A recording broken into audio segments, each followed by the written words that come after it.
প্রথম জয়লাভ করেছিল একদম বিজেপির পক্ষ থেকে, সেই জায়গা থেকে আপনার কাছে কি কঠিন লড়াই? আমার কাছে কোনো কঠিন লড়াই নয়, আমার কাজই হচ্ছে গড় ভাঙা। যারা গড় বলে স্বৈরাচারী চালায়, স্বৈরাচারী শাসন চালায়, আমার গড়ে কেউ কিছু করতে পারবে না। আমি দুর্ভেদ্য দুর্গ বানিয়ে রেখেছি, সেই দুর্গটাকে ভাঙাটা আমার কাজ। রায়গঞ্জ থেকে দক্ষিণ কলকাতা চলে আসতে হলো, চাপটা কি অনেকটাই বেশি? চাপটা নেব জন্যই তো এসছি।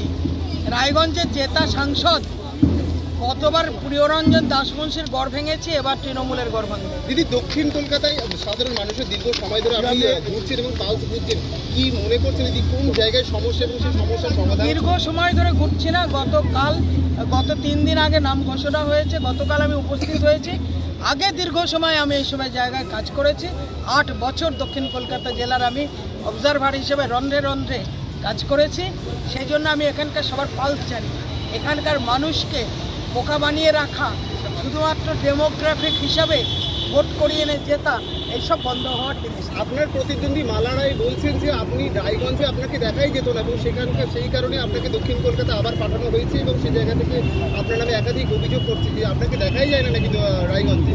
আমাকে তো উনি এখানে বসে বলছেন, আর আমি ওনার কলকাতায় এসে শুনেছি 87 নম্বর ওয়ার্ডের লোকেরা বলছে 88 নম্বরের বাইরে উনি বেরোন।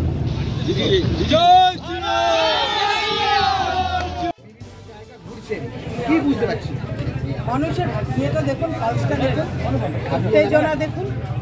অনেক বছর পর মানুষ ভাবছেন যে দক্ষিণ কলকাতা থেকে এবার দক্ষিণ পূর্বে মোদীজি তৃতীয়বার যে সরকার গঠন করছেন, সেই সরকারে দক্ষিণ কলকাতার মানুষ ভাবছেন সাংসদ কথা।